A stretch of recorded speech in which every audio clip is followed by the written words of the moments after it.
Salut à tous et bienvenue aujourd'hui pour une nouvelle vidéo. Alors aujourd'hui on va parler ensemble d'un sujet encore une fois sensible, la fenêtre anabolique en musculation. Et je serai encore une fois évidemment accompagné de notre ami Arnaud. Salut. Alors, Rudy, qu'est-ce que la fenêtre anabolique? La définition en théorie c'est quoi?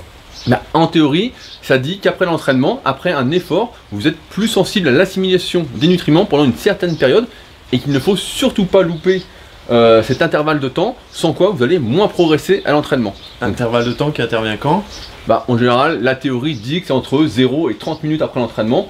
Donc c'est pour ça qu'on en voit certains des fois qui courent après leur entraînement pour prendre leur shaker.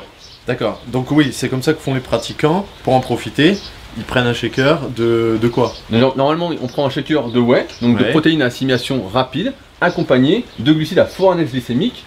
Parce qu'il est dit aussi théoriquement que prendre des glucides à fort index glycémique avec sa whey après l'entraînement va aider à l'assimilation des protéines, notamment à entrer dans les muscles et donc à réparer plus rapidement sa masse musculaire. Ça a l'air magique. Bon, on va voir ça. Voyons maintenant si dans la pratique c'est si miraculeux que ça. Vous vous en doutez, si je fais un article aujourd'hui, c'est que la fenêtre anabolique n'existe pas en tant que telle. En fait, c'est une histoire de sensibilité assez facile à comprendre. Si vous mangez juste avant l'entraînement et pendant l'entraînement, il est donc logique que vous soyez moins sensible à l'assimilation des nutriments juste après. A l'inverse, si vous n'avez pas mangé pendant quelques heures avant l'entraînement et rien pris pendant l'entraînement, eh bien effectivement il faudra manger rapidement après l'entraînement. Pour ça on va prendre deux exemples pour bien que vous compreniez ça. Alors le premier exemple, beaucoup ne connaissent pas, mais c'est la théorie du pulse protéique. Donc c'est une technique d'alimentation, on peut dire, qui est apparue au début des années 2000 et qui consiste en fait à prendre 80% de sa ration de protéines d'un coup dans la journée et d'étaler les 20% restants sur le reste de la journée, donc sur des petits repas. Donc le 80%, il le prenait quand dans la théorie? C'était le... Voilà, après l'entraînement. Voilà. Mais en fait, je me souviens de l'étude n'avait pas été faite sur les pratiquants de musculation spécialement, mais ça montrait qu'en prenant justement ces 80% d'un coup, eh bien on assimilait autant qu'en divisant ses repas, parce qu'en fait on en avait besoin. Et c'est là tout Mais je croyais qu'on pouvait absorber que 30 grammes de protéines. Salaud. Ça c'est pas vrai. Non, ça c'est pas vrai. Comme on l'a vu dans la vidéo Comment manger en musculation, ça dépend de beaucoup de facteurs et notamment des besoins de chacun. D'accord. Donc ça montrait ce pulse protéique que on pouvait, en fonction de nos besoins, de notre sensibilité à l'assimilation, suivant qu'on avait mangé auparavant, beaucoup assimiler d'un coup. Ou pas. Le deuxième exemple que je voulais prendre, c'est sur la prise... La leucine. La leucine. La leucine, c'est un acide aminé essentiel qui est un peu à la mode en ce moment, et sur lequel on dit que en rajouter dans son alimentation, dans sa diète, va augmenter l'anabolisme.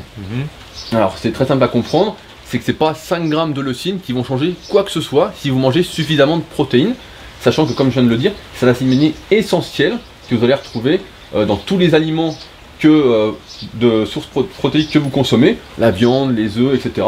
Même dans les féculents, etc. Donc vous en avez déjà, ça trouve des dizaines de grammes. Et pour parler en chiffres, souvent on donne la fourchette de 1,8 g à 2,2 g par kilo de poids de corps. Voilà, donc si tu fais 80 kg, bon tu fais pas 80 kg, mais si tu faisais 80 kg, ça ferait ça, tu prenais 160 grammes de protéines, vous comprenez bien que prendre 5 grammes de leucine, ça va pas faire grand chose. Et c'est d'ailleurs ce que montrent les études, la plupart, c'est que la leucine a été étudiée chez des personnes âgées, chez qui justement elle augmentait l'anabolisme parce qu'ils ne mangeaient pas suffisamment. Et donc forcément, pour eux la prise de 5 ou 10 grammes de leucine est quelque chose d'extrêmement important et donc va évidemment la booster l'anabolisme. Mais si vous en consommez déjà beaucoup, vous êtes beaucoup moins sensible à 5 grammes parce que vous en avez déjà pas mal. Pour la fenêtre anabolique, et c'est un peu pareil. Si vous avez déjà mangé avant ou après, avant ou pendant, et bien après vous êtes moins sensible à l'assimilation des nutriments. D'accord. Donc pour revenir à notre sujet, donc oui, si on mange autour de l'entraînement, avant l'entraînement il n'y a pas besoin. Il faut dire aussi que la récupération n'est pas instantanée. Voilà. Donc c'est, à chaque fois on me demande des preuves de ce que je raconte, mais là ça va être dans n'importe quel ouvrage de physiologie un peu sérieuse, c'est l'énergétique. Et d'ailleurs on en parle dans l'article sur Superphysique, prenez du muscle en vous reposant, où j'aborde toutes les différentes étapes de la récupération pour ceux que ça intéresse. Donc la récupération énergétique prend entre 24 et 48 heures pour reformer ces stocks de glycogène qu'on aurait utilisés pendant l'entraînement. Donc on ne récupère pas en un repas. Voilà, on ne récupère pas en un repas et donc c'est vraiment en 24 ou 48 heures. Et c'est pas le fait de consommer juste après des glucides à fort index glycémique qui va changer quelque chose, surtout que c'est assez néfaste de jouer avec son insuline, comme on l'a vu dans Quand manger en musculation, la vidéo d'il y a pas longtemps. C'est que à force de jouer avec notre but pour prendre du muscle, être en bonne santé, etc., c'est d'avoir son taux d'insuline le plus stable possible. Voilà, en fait, ça, bon, donc là c'était le point suivant. C'est parce que, pour expliquer qu'il y en a qui prennent également des glucides à fort index glycémique avec leur whey juste après l'entraînement. Bah voilà, alors là, en plus, c'est l'une des plus grosses erreurs, Ouais. parce qu'il existe ce qu'on appelle un index insulinique. Voilà. Donc c'est un tableau que vous pouvez retrouver très facilement en tapant sur Google tab index insulinique. Et on sait que la prise de produits contenant par exemple du gluten, comme les pâtes, ou avec la prise de laitage, donc par exemple les pâtes au fromage, et là dans notre exemple par exemple de la whey avec la maltodextrine, s'il y a du gluten je suis plus sûr, eh bien va déclencher un gros pic d'insuline. Et ça c'est pas bon. Et bah ça, à force de jouer avec son insuline, à force de faire comme ça, comme ça, comme ça, comme ça, on finit par se dérégler sa sensibilité à l'insuline, à être moins sensible à ses effets, et on finit par développer, si on n'a pas de chance, à terme, du diabète. Donc l'idéal c'est de garder son taux d'insuline le plus stable possible sur la journée. Exactement, et c'est pourquoi nous sur Superphysique, on conseille, un conseil qui n'est que rarement suivi, de prendre des glucides à fort index glycémique, ou pas, au choix pendant la séance, pour éviter la chute d'insuline qui a lieu pendant l'entraînement. Voilà. C'est là tout le but. Alors ce conseil s'applique à ceux qui font normalement des séances assez longues. Si vous faites des séances assez courtes, en général il n'y a pas besoin de prendre de glucides pendant la séance car vous n'allez pas beaucoup dépléter de glycogène. Qu'est-ce que tu appelles assez longue? Tu peux donner une durée ou... Voilà, en général je donne l'exemple de 1h15 à 1h30 de vrai effort et pas seulement Voilà. de durée de séance. Ouais. Parce que on arrive vite à 1h30 de séance Avec les étirements. avec les étirements, les échauffements, etc. Mais s'il n'y a que 45 minutes effectives, bah ça compte comme 45 minutes et dans ce cas-là, il y a de fortes chances que vous n'en ayez pas besoin. D'accord. Et vous pouvez vous contenter de prendre juste des BCAA, acides aminés ramifiés, qui sont d'ailleurs composés de leucine déjà. Et en général, pour ceux donc qui passent l'heure et demie de travail effectif, quel dosage à peu près? 40-50 grammes de glucides? Bah, en général, on démarre doucement pour tester les différentes possibilités. 30 Ça dépend grammes, du gabarit de chacun voilà, aussi, mais encore une fois, ouais. comme la dose de protéines, etc. Et on commence en général doucement. De toute façon, c'est toujours une histoire de progressivité. Si vous prenez 80 grammes d'un coup, il y a de fortes chances peut-être que vous fassiez une hypoglycémie et que votre entraînement se passe très mal.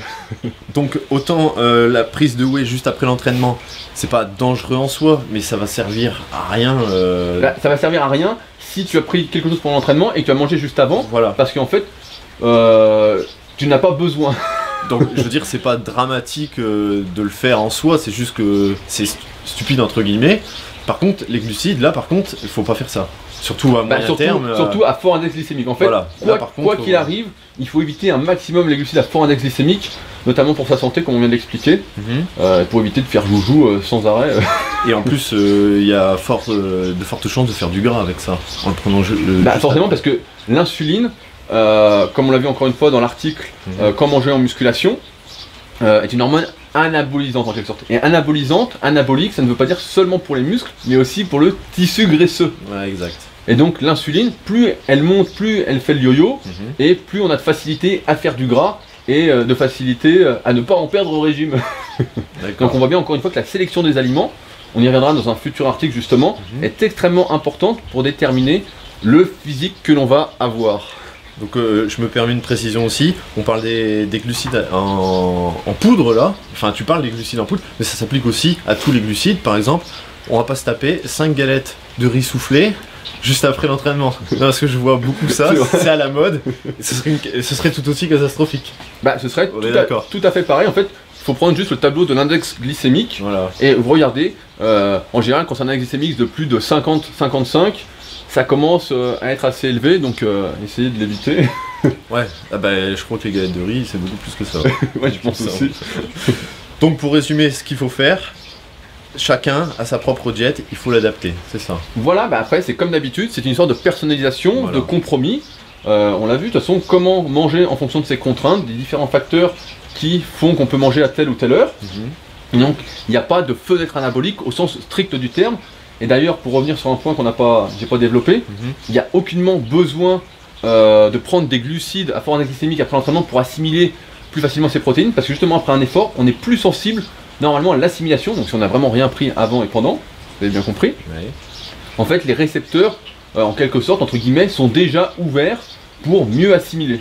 Et dire que prendre des glucides à fort index glycémique va augmenter l'insuline et aider à l'assimilation, parce que la protéine ne le ferait pas, et on sait désormais que la prise de whey va augmenter un peu l'insuline, Oui. et donc se suffire à elle-même si, encore une fois, vous prenez de la whey juste après. Donc le combo le plus dramatique, ce serait 30 g de whey avec 300 ml de lait et 50 g de malto. Bon, Là, bah, c'est là, une catastrophe. bah, c'est pas...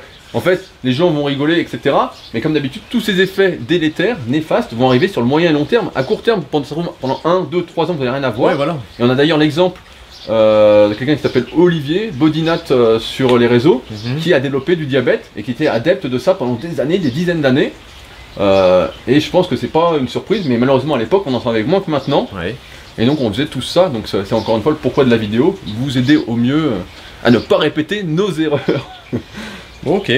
Donc en gros, la fenêtre anabolique n'existe pas, il n'y a pas besoin de se presser pour prendre un shaker, d'autant plus si on mange solide le repas suivant dans l'heure. Voilà, si on mange, encore une fois, voilà, si on mange juste avant l'entraînement, si on mange pendant, Ouais. on peut attendre 1 heure après pour aller manger tranquillement, sans aucun souci. Il n'y a pas besoin de Il ça. n'y a pas besoin... Et puis ce qu'il faut retenir, c'est que la récupération, de toute façon, c'est pas magique ni instantané. Ça va pas se faire comme ça. Bah, surtout que l'alimentation n'est qu'un facteur de la récupération. Là, on parle de ça, mais on y reviendra aussi là-dessus. Par exemple, dans l'article musculation, souplesse et mobilité, on voit que les étirements vont accélérer la récupération, Ouais. qui redonne une bonne souplesse, une bonne mollesse, si on peut dire. Que les automassages vont augmenter aussi. Il y a beaucoup de choses à faire pour améliorer la récupération. Et d'ailleurs, j'ai prévu un article sur le sujet prochainement, avec toutes les techniques, ou presque, pour aider à la récupération. Et donc là, prendre rapidement un shaker de whey alors qu'on a mangé pendant et juste avant, en plus avec des glucides à fort index glycémique, ne va pas accélérer la récupération. Au contraire, vous allez même le sentir si vous mangez pas rapidement après, vous allez avoir une hypo.